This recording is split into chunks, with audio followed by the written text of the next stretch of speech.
Hello बच्चों। स्वागत है आप सभी का पाठक सैनिक क्लासेस के डिजिटल प्लेटफॉर्म पर। मेरा नाम है शत्रुघ्न पटेल। मैं आप सभी के लिए क्लास 9th के ऑल इंडिया सैनिक स्कूल एंट्रेंस एग्जाम का एक टॉपिक लेकर आया हूं। बच्चों, टॉपिक का नाम है लाइट। बच्चों, हम लोग लाइट की कुछ प्रॉपर्टीज और लाइट से रिलेटेड कुछ उनके जो रिफ्लेक्शन रिफ्रैक्शन जो फिनोमेना होते हैं, इनके बारे में स्टडी करेंगे।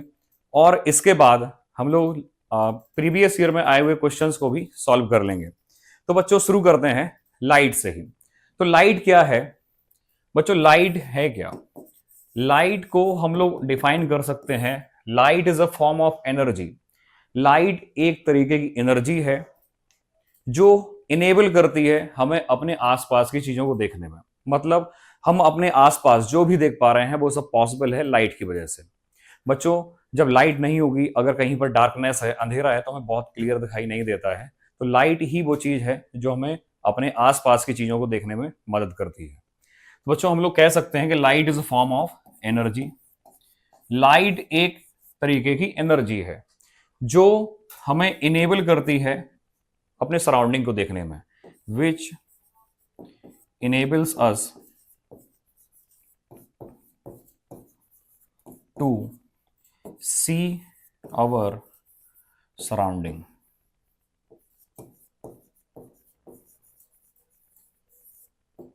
ओके बच्चों, लाइट जो है डुअल नेचर शो करती है, मतलब वेव नेचर और पार्टिकल नेचर। बच्चों, यहां पर हम लोग वेव नेचर के बारे में स्टडी करेंगे। तो लाइट एक इलेक्ट्रोमैग्नेटिक वेव है। लाइट एक इलेक्ट्रोमैग्नेटिक वेव है। लाइट एक वेव है और वो इलेक्ट्रोमैग्नेटिक वेव है। इलेक्ट्रोमैग्नेटिक वेव,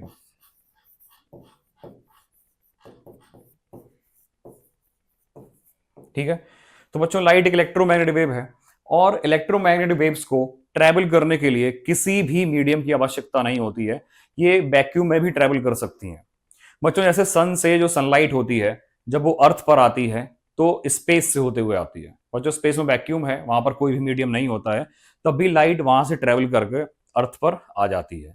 तो बच्चों, लाइट एक इलेक्ट्रोमैग्नेटिक वेव है और इलेक्ट्रोमैग्नेटिक वेव्स को ट्रेवल करने के लिए किसी भी मीडियम की आवश्यकता नहीं होती है। और बच्चों, लाइट की स्पीड जो होती है वो कितनी है वैक्यूम में और एयर में? बच्चों, लाइट की स्पीड को हम लोग सी से रिप्रेजेंट करते हैं। इसका सिंबल सी होता है, speed of light in air और वैक्यूम। बच्चों, एयर और वैक्यूम में जो स्पीड ऑफ लाइट होती है उसकी वैल्यू होती है 3 × 10⁸ मीटर पर सेकेंड। ओके, तो लाइट की जो स्पीड है एयर में और वैक्यूम में, उसको सी से लिखेंगे। सिंबल सी हो गया, इसकी वैल्यू हो जाएगी 3 × 10⁸ मीटर पर सेकेंड। ओके, तो बच्चों, ये तो लाइट हो गया, बेसिक हो गया लाइट के बारे में। बच्चों, जनरली जो क्वेश्चंस बनते हैं वो रिफ्लेक्शन से रिलेटेड आते हैं और रिफ्लेक्शन को हम लोग इसके बाद स्टडी करते हैं। तो बच्चों, लाइट के बारे में अभी हम लोगों ने जो भी पढ़ा, लाइट एक तरीके की एनर्जी है जो इनेबल करती है to see our surrounding. Okay, light electromagnetic wave है। इलेक्ट्रोमैग्नेटिक वेव वो वेव्स होती हैं जिनको ट्रेवल करने के लिए किसी भी मीडियम की आवश्यकता नहीं होती है। लाइट वैक्यूम में भी ट्रेवल कर सकती है और speed of light maximum vacuum में ही होती है और वैल्यू होती है 3 × 10⁸ मीटर पर सेकेंड। ये मैक्सिमम वैल्यू है स्पीड ऑफ लाइट की। ओके बच्चों, आगे बढ़ते हैं नेक्स्ट। तो बच्चों, अब आते हैं हम लोग रिफ्लेक्शन की बात करते हैं। तो रिफ्लेक्शन क्या होता है और कितने टाइप का रिफ्लेक्शन होता है, और देखते हैं बच्चों रिफ्लेक्शन। रिफ्लेक्शन बच्चों, रिफ्लेक्शन को हम लोग बोलते हैं हिंदी में परावर्तन। बच्चों, ये रिफ्लेक्शन है। डिफाइन कैसे करेंगे रिफ्लेक्शन को? डेफिनेशन क्या होती है? रिफ्लेक्शन का मतलब है लाइट का किसी भी मीडियम में जाना और टकराकर वापस आ जाना उसी मीडियम में, वो रिफ्लेक्शन कहलाता है। डेफिनेशन होती है, bouncing back of light in the same medium is called reflection. Okay, bouncing back of light, bouncing back of light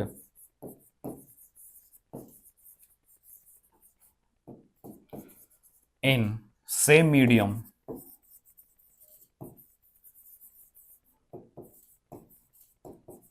is called reflection.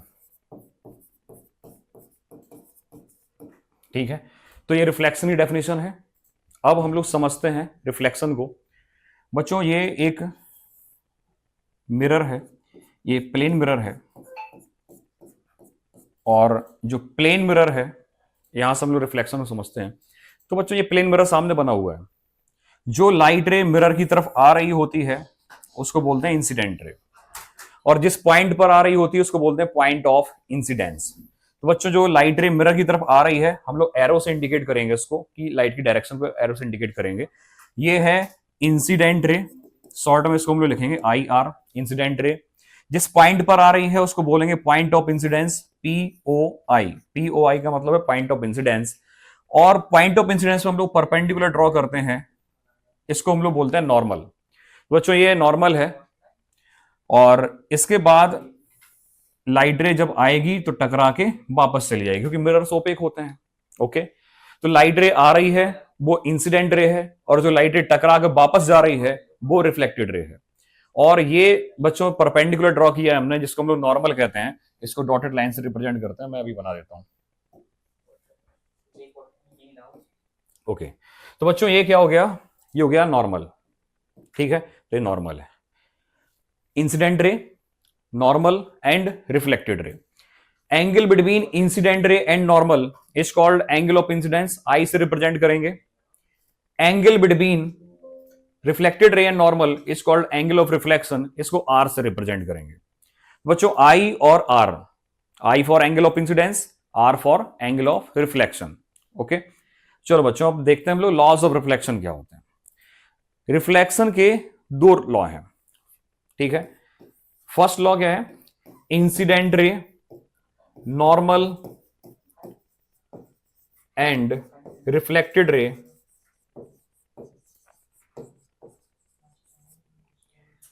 at the point of incidence,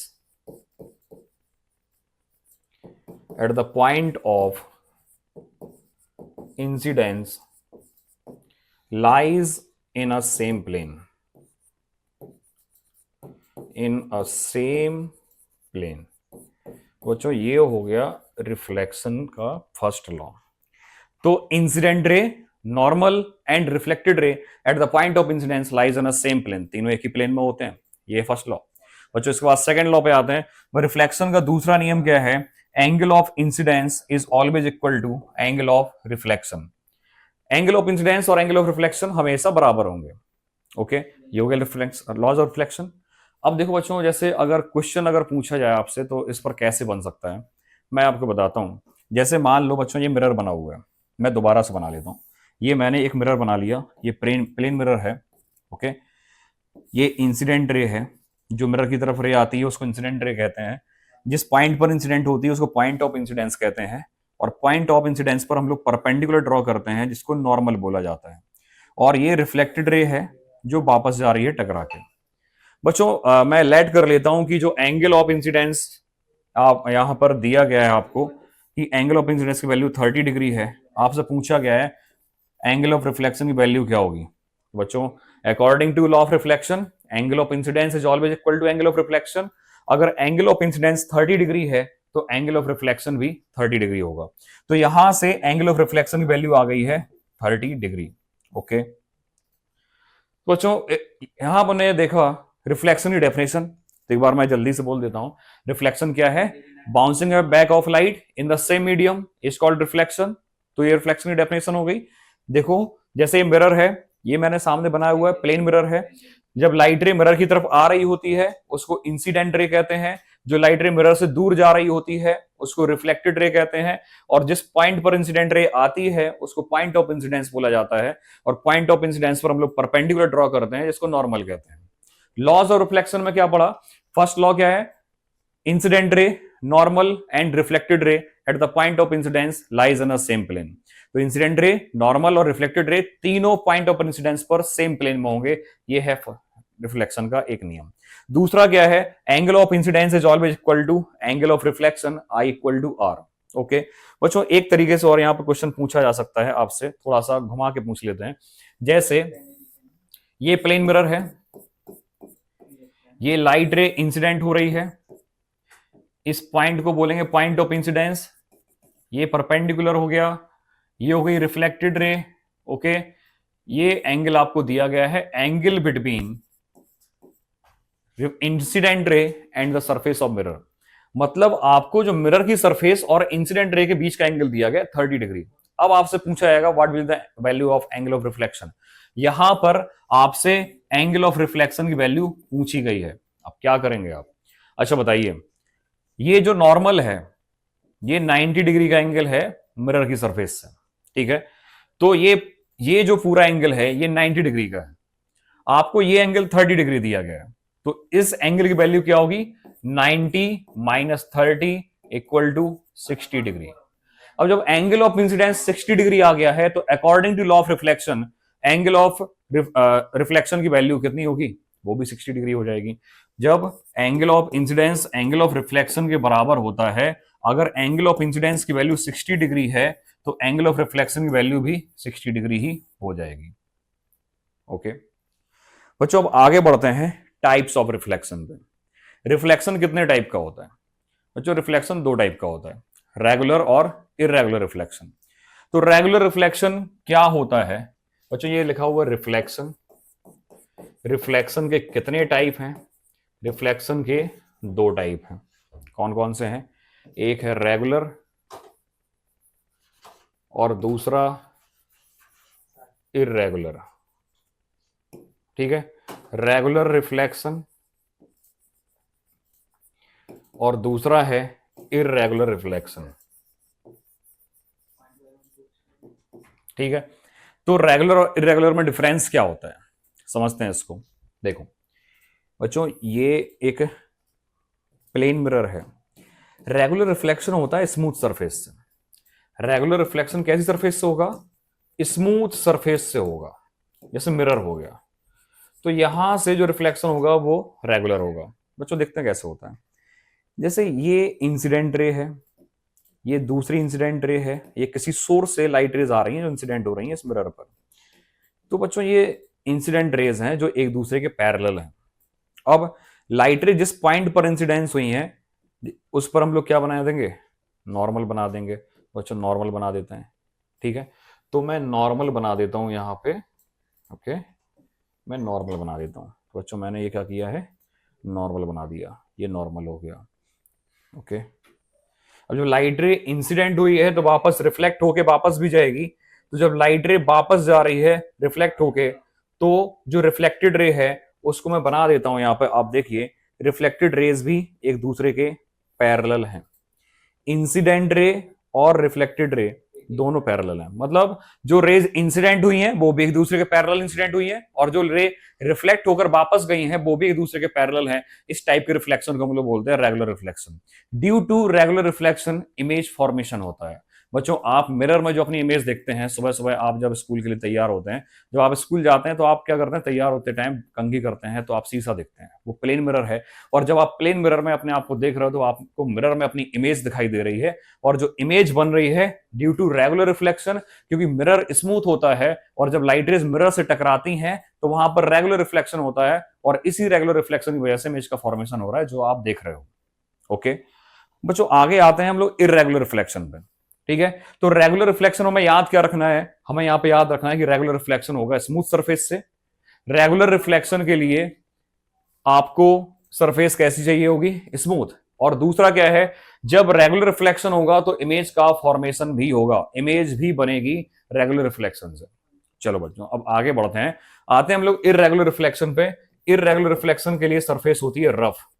बच्चों हम लोग अपने आसपास जितनी भी सरफेस देखते हैं वो सभी लगभग रफ सरफेस ही होती हैं।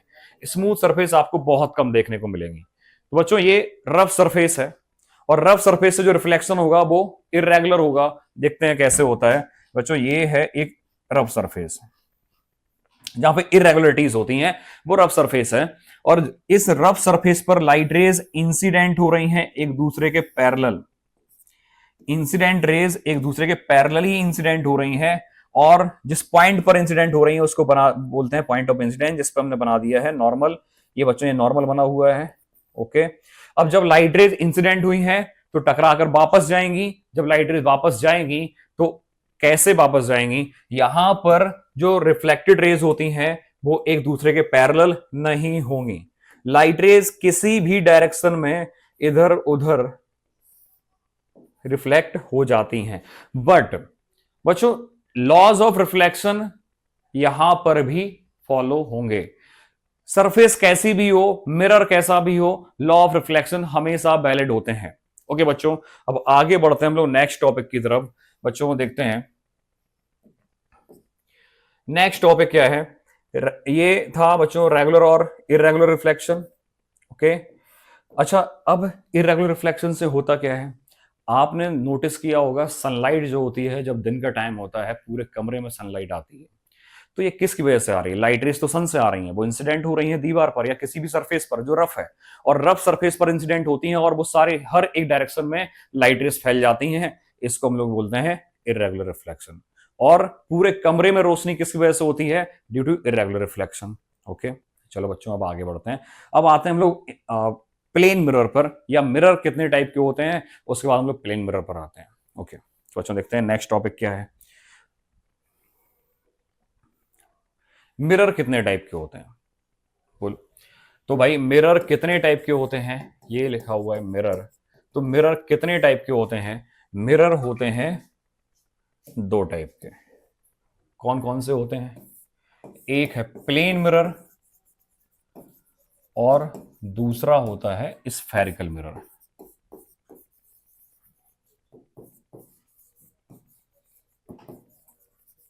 प्लेन मिरर और स्फेरिकल मिरर। प्लेन मिरर और स्फेरिकल मिरर। प्लेन मिरर तो हमने देख लिया अभी, ये नॉर्मल मिरर होता है जो शीशा हम लोगों के घरों में होता है, वो प्लेन मिरर होता है। ये प्लेन मिरर हो गया। दूसरा स्फेरिकल मिरर, तो हम लोग स्फेरिकल पर बाद में आते हैं, पहले प्लेन मिरर के बारे में जानते हैं थोड़ा सा। प्लेन मिरर इमेज बनाता है, उसकी प्रॉपर्टीज क्या होती हैं, कैसी इमेज बनती है, और इमेज कितने टाइप की होती हैं। तो बच्चों जो इमेज होती हैं वो इमेज होती हैं दो टाइप की। एक इमेज होती है रियल और दूसरी इमेज होती है वर्चुअल। तो हम लोग रियल और वर्चुअल इमेज ये क्या होती है, इनमें क्या डिफरेंस होता है? तो बच्चों रियल इमेज का मतलब होता है ऐसी इमेज जिसको स्क्रीन पर बनाया जा सके, उसको रियल इमेज बोलते हैं। ऐसी इमेज जिसको स्क्रीन पर बनाया जा सके उसको रियल इमेज कहते हैं। तो बच्चों real image can be obtained on screen. Real image को स्क्रीन पर बना सकते हैं, बट जो वर्चुअल इमेज है उसको स्क्रीन पर नहीं बना सकते। आप जो इमेज देख रहे हो प्लेन मिरर में उसको आप स्क्रीन पर नहीं बना सकते। तो बच्चों जो वर्चुअल इमेज है, virtual image can not be obtained on screen.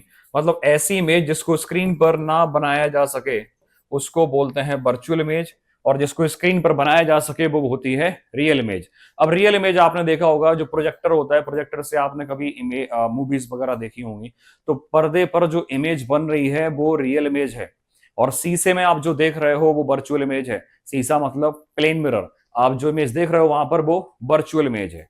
और रियल इमेज जो होती है, अगर हम लोग मिरर की बात करें, मिरर जब रियल इमेज बनाएगा तो वो same side of the object बनती है। जिस तरफ ऑब्जेक्ट रखा हुआ है उसी तरफ अगर इमेज बन रही है तो उसको हम लोग रियल इमेज कहते हैं, और अगर opposite side of the object image बन रही है उसको वर्चुअल इमेज कहते हैं। तो रियल इमेज कहां बनेगी? रियल इमेज बनेगी same side of the object, same side of the object. तो बच्चों रियल इमेज बनती है same side of the object, और जो वर्चुअल इमेज होती है वो बनती है opposite side of the object. ठीक है, तो वर्चुअल इमेज बनती है opposite side, opposite side of the object. Okay, तो बच्चों देखते हैं रियल इमेज स्क्रीन पर बनाई जा सकती है, real image same side of the object बनेगी, वर्चुअल इमेज स्क्रीन पर नहीं बनाई जा सकती, virtual image opposite side of the object बनती है। ओके, चलो बच्चों अब देखो देखते हैं कि जो प्लेन मिरर है वो कैसी इमेज बनाता है, क्या वो रियल इमेज बनाता है या वर्चुअल इमेज बनाता है। तो बच्चों ये रखा हुआ है एक प्लेन मिरर, ठीक है, ये प्लेन मिरर रखा हुआ है, और ये प्लेन मिरर जो है वो इमेज बना रहा है, और उस इमेज का नेचर कैसा होगा मैं समझता हूं। मैं आपको इमेज फॉर्मेशन का डायग्राम बना के दिखाता हूं बनती कैसे है। बच्चों ये है एक पॉइंटेड ऑब्जेक्ट, छोटा सा ऑब्जेक्ट है जो इस मिरर के सामने रखा हुआ है, और मैंने मान लिया है कि इस ऑब्जेक्ट और मिरर के बीच की डिस्टेंस 5 सेंटीमीटर है। ओके, ऑब्जेक्ट और मिरर के बीच की डिस्टेंस 5 सेंटीमीटर है। ठीक है, मिरर पर लाइट रेज इंसिडेंट होती हैं ऑब्जेक्ट से कुछ इस तरीके से, और जिस पॉइंट पर इंसिडेंट होंगी वहां पर हम लोग बनाएंगे normal. Okay, point of incidence यहां पर बना दिया हमने नॉर्मल, ये पॉइंट ऑफ इंसिडेंस यहां पर बना दिया हमने नॉर्मल। ठीक है, अब जो लाइट रेज हैं वो रिफ्लेक्ट होकर वापस जाएंगी। ठीक है, तो लाइट रेज रिफ्लेक्ट होकर वापस जा रही हैं।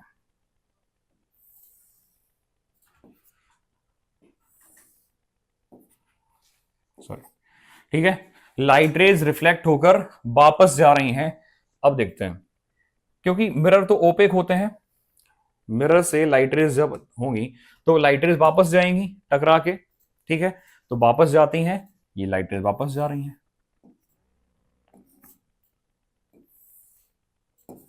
ठीक है, अब बच्चों आप देख सकते हो ये जो रिफ्लेक्टेड रेज हैं ये एक दूसरे के थोड़ा सा इनमें बीच में गैप है, और ये जो डिस्टेंस है इनके बीच का जो गैप है वो लगातार बढ़ता जा रहा है। इसका मतलब क्या है, ये लाइट रेज आगे जाकर कभी भी नहीं मिलेंगी, कभी भी एक दूसरे को इंटरसेक्ट नहीं करेंगी, क्योंकि इन दोनों लाइट रेज के बीच का जो गैप होगा वो हमेशा बढ़ता जाएगा। इस कंडीशन में हम लोग क्या करते हैं, ये एज्यूम करते हैं कि जो रिफ्लेक्टेड रेज हैं वो कहीं इस पॉइंट पर यहां पर आके ये एक दूसरे से मिल रही हैं। तो बच्चों ये जो ऑब्जेक्ट था इसकी इमेज बन गई है इस पॉइंट पर, और ये इमेज भी बनेगी सेम डिस्टेंस पर 5 सेंटीमीटर पर ही इमेज बनती है। बच्चों ये रिफ्लेक्टेड रेज हैं, रिफ्लेक्टेड रेज जब रियल में इंटरसेक्ट नहीं करती हैं तो वर्चुअल इमेज बनती है, और जब रिफ्लेक्टेड रेज रियल में इंटरसेक्ट करती हैं तो रियल इमेज बनती है। क्या ये जो रिफ्लेक्टेड रेज हैं ये इंटरसेक्ट कर रही हैं आपस में? क्या एक दूसरे को कट कर रही हैं? नहीं कर रही हैं। तो यहां पर जो इमेज बनेगी वो कैसी होगी? वर्चुअल। ये आप देख सकते हो मैंने डॉटेड लाइन से यहां पे इन रेज को पीछे जाके मिलाया है, और यहां पर जो इमेज बनेगी वो वर्चुअल होगी।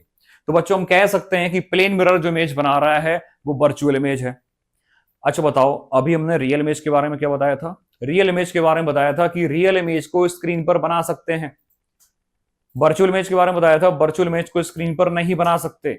दूसरा आप ये भी समझ लो कि वर्चुअल इमेज में क्या होता है, कब बनेगी? जब रिफ्लेक्टेड रेज रियल में इंटरसेक्ट नहीं करती हैं तब वर्चुअल इमेज बनती है।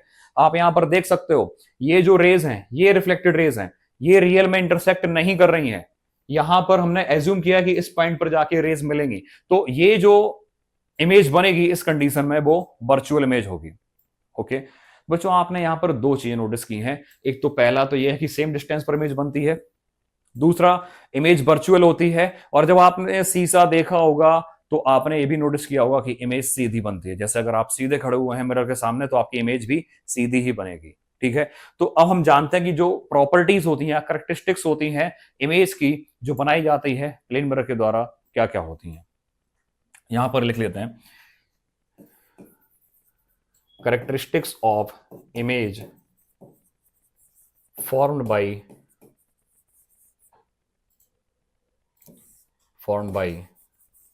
plane mirror।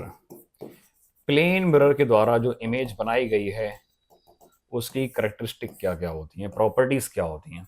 सबसे पहली प्रॉपर्टी तो ये है कि भैया इमेज वर्चुअल है। ठीक है, दूसरी प्रॉपर्टी ये है कि इमेज इरेक्ट है। इरेक्ट का मतलब समझिए आप क्या होता है, लेट ये जो ऑब्जेक्ट है वो ऐसे रखा हुआ है, जो इसका हेड है मतलब एरो का वो ऊपर की तरफ है और टेल पीछे की तरफ है। तो जो ये ऑब्जेक्ट हो गया, और इस ऑब्जेक्ट की इमेज जो बनेगी प्लेन मिरर में वो इमेज भी कैसी बनेगी? इरेक्ट ही बनेगी। ठीक है, इमेज बच्चों कैसी बनेगी? इरेक्ट बनेगी, और इमेज सेम साइज की बनती है। ठीक है, तो इमेज सेम साइज की बनेगी और इमेज इरेक्ट बनेगी। तो बच्चों ये इरेक्ट इमेज बना दी है यहाँ पे। ठीक है, अगर इमेज इन्वर्टेड होती है तो इन्वर्टेड इमेज का मतलब क्या होता है, जैसे मान लो ये ऑब्जेक्ट रखा हुआ है, ये ऑब्जेक्ट है और इसकी जो इमेज बन रही है वो कुछ ऐसी बन रही है।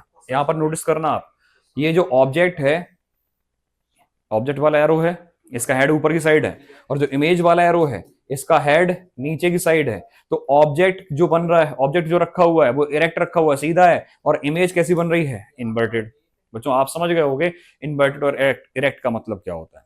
ठीक है, तो इरेक्ट इमेज बनेगी। और तीसरा क्या है, वर्चुअल इमेज, इरेक्ट इमेज। और इसके अलावा जो इमेज बनेगी वो कैसी होगी, वर्चुअल इरेक्ट हो गई। उसके अलावा सेम साइज की इमेज बनती है, इमेज ना बड़ी होगी ना ही छोटी होगी, तो सेम साइज की इमेज होती है।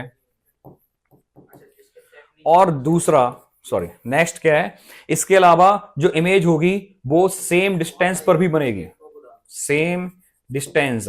इसका मतलब क्या है कि अगर जो ऑब्जेक्ट है वो 5 सेंटीमीटर पर रखा हुआ है मिरर से, तो उसकी इमेज भी 5 सेंटीमीटर दूर ही बनेगी। ओके, ठीक है। और एक जो एक बहुत ही ज्यादा अलग प्रॉपर्टी होती है, उसका मतलब होता है लैटरल इन्वर्जन। क्या होता है बताते हैं अभी। तो जो इमेज होगी वो लैटरली इन्वर्टेड भी होगी, लैटरली इन्वर्टेड इमेज। ठीक है, इस पॉइंट को आप समझिए अच्छे से। जैसे मान लो कि मैं ऐसे सीधा खड़ा हुआ हूं, मेरे सामने एक मिरर लगा हुआ है। ठीक है, ये मेरा लेफ्ट हैंड है। जब मैं मिरर में देखूंगा और मैंने अपना लेफ्ट हैंड को रेज किया है, तो मिरर में जो दिखाई देगा, मिरर में मेरी इमेज का राइट हैंड होगा। ओके, ऑब्जेक्ट का लेफ्ट, इमेज का राइट होता है, इसको बोलते हैं लैटरल इन्वर्जन। ठीक है, अगर मैंने अपना राइट हैंड रेज किया है तो जो ऑब्जेक्ट होगा वो उसका, सॉरी, इमेज का लेफ्ट हैंड होगा। ऑब्जेक्ट का लेफ्ट, इमेज का राइट, ऑब्जेक्ट का राइट, इमेज का लेफ्ट, इसको बोलते हैं लैटरल इन्वर्जन। ओके बच्चों, ठीक है। जैसे जैसे मैं एक एग्जांपल लिख के बताता हूं आपको। बच्चों ये मैंने पी लिखा हुआ है यहां पे, ठीक है, और इस पी को मैंने इन फ्रंट ऑफ मिरर रख दिया, प्लेन मिरर के सामने, तो आपको पी कुछ इस तरीके से दिखेगा। इसी को बोलते हैं लैटरल इन्वर्जन। बच्चों ये है लैटरल इन्वर्जन। उम्मीद करते हैं आप समझ गए होंगे। ठीक है, जैसे आप लोगों ने देखा होगा एम्बुलेंस जो होता है उसमें उल्टा लिखा हुआ होता है, जब आप मिरर में उसको देखते हो आपको सीधा दिखाई देता है, ये लैटरल इन्वर्जन होता है। ओके बच्चों, अगला टॉपिक है जो आपके पेपर में आता है। किसी भी, जैसे मान लो कि दो मिरर हैं, उन दोनों मिरर को किसी भी एक पर्टिकुलर एंगल पर इंक्लाइंड रख दिया गया है, या दोनों मिरर के बीच में कोई एक एंगल बन रहा है, तो जो टोटल नंबर ऑफ इमेजेस बनती हैं उनका वैल्यू आपको फाइंड आउट करने के लिए आता है। बच्चों आपको क्या करना है, अगर आपको पता करना है कि नंबर ऑफ इमेजेस कितनी बन रही हैं, the number of images formed, आपको क्या करना होगा, उसके लिए आपको पता होना चाहिए उन दोनों मिरर्स के बीच का एंगल कितना है। तो एंगल को हम लोग मान लेते हैं थीटा, ये थीटा है। ठीक है, तो जो फॉर्मूला होता है नंबर ऑफ इमेजेस के लिए, number of images is equal to 360 by theta minus 1। बच्चों ये फॉर्मूला आपको याद रखना है। जैसे आपसे बोला गया है कि दो मिरर हैं, उनके बीच का एंगल मान लेते हैं 45 डिग्री है, थीटा आपको दिया गया 45 डिग्री। अब आपसे पूछा गया है बताओ नंबर ऑफ इमेजेस कितनी बनेगी, तो number of images find out करना है, तो n इक्वल टू आप क्या लिखेंगे, n for number of images 360 by theta, आप क्या करेंगे, इसको 45 से डिवाइड कर देंगे। ठीक है, जब आप इसको 45 से डिवाइड करेंगे तो आपका जो आंसर आएगा वो कितना आएगा, 45 से डिवाइड करते हैं, ये आएगा 8। ठीक है बच्चों, वैल्यू आई है 8। ये जो 8, ये जो नंबर है ये इवन नंबर है, और आपको ध्यान रखना है नंबर ऑफ इमेजेस हमेशा ऑड होंगी, तो आपको क्या करना है, यहां से -1 करना है, तो 8 - 1 इक्वल टू 7, तो आंसर कितना हो गया, 7। बस इतना ध्यान रखना है, नंबर ऑफ इमेजेस हमेशा ऑड होंगी, इवन नंबर ऑफ इमेजेस नहीं बनती हैं। अगर आंसर आपका इवन आ रहा है तो आपको क्या करना है, वहां से एक को 1 माइनस कर देना है। ठीक है, अगर आंसर ऑड आ रहा है तब तो कुछ नहीं करना है, अगर आंसर इवन आ रहा है तो 1 माइनस कर देना है। अब देखिए बच्चों, यहां पे जैसे बच्चों आपसे बोला गया है कि दो मिरर है जिनके बीच का एंगल 120 डिग्री है, आपसे पूछा गया है नंबर ऑफ इमेजेस बताइए कितनी होंगी, तो number of images equal to 360 upon 120, answer कितना आया, 3। तो नंबर ऑफ इमेजेस, ये नंबर ऑड है, अब आपको यहां से -1 नहीं करना है। ठीक है, अगर आपसे पूछा गया है नंबर ऑफ इमेजेस, आपको बताना है दो मिरर हैं जिनके बीच का एंगल 90 डिग्री है, थीटा इक्वल टू 90 डिग्री, तो आपकी नंबर ऑफ मेजेस कितनी होंगी, नंबर ऑफ मेजेस आपको बतानी है कितनी होंगी। एन इक्वल टू हो जाएगा 360 अपॉन 90 माइनस 1। ये 4 माइनस 1 कितना हो गया 3, तो 3 इमेजेस बनेंगे। बच्चों ये ध्यान रखना, ठीक है। तो नंबर ऑफ इमेजेस कैसी होंगी हमेशा, ऑड या इवन, नंबर ऑफ इमेजेस हमेशा ऑड होंगी, ठीक है। तो n equal to 360 upon theta minus 1, ठीक है। ये आप ध्यान रखिए। माइनस 1 कब करोगे, जब नंबर ऑफ इमेजेस कैसे आ रहे हो, कैसे आ रहे हो, इवन या ऑड, इवन आ रहे हो, ठीक है। तो क्या करना है, if n equal to even, तो आप क्या करोगे, इवन जो भी नंबर आ रहा है, वैल्यू x आ रही है, तो वहां से -1 कर दोगे। अगर n इक्वल टू ऑड आ रहा है, तब तो आपको कुछ भी नहीं करना है, यही आंसर हो गया, ठीक है। तो बच्चों ये एक टॉपिक था आपके सिलेबस से रिलेटेड। आपको अगर ये वीडियो अच्छा लगा हो तो आप ये लाइक करिए और चैनल को सब्सक्राइब करिए, शेयर करिए अपने दोस्तों के साथ। Thank you.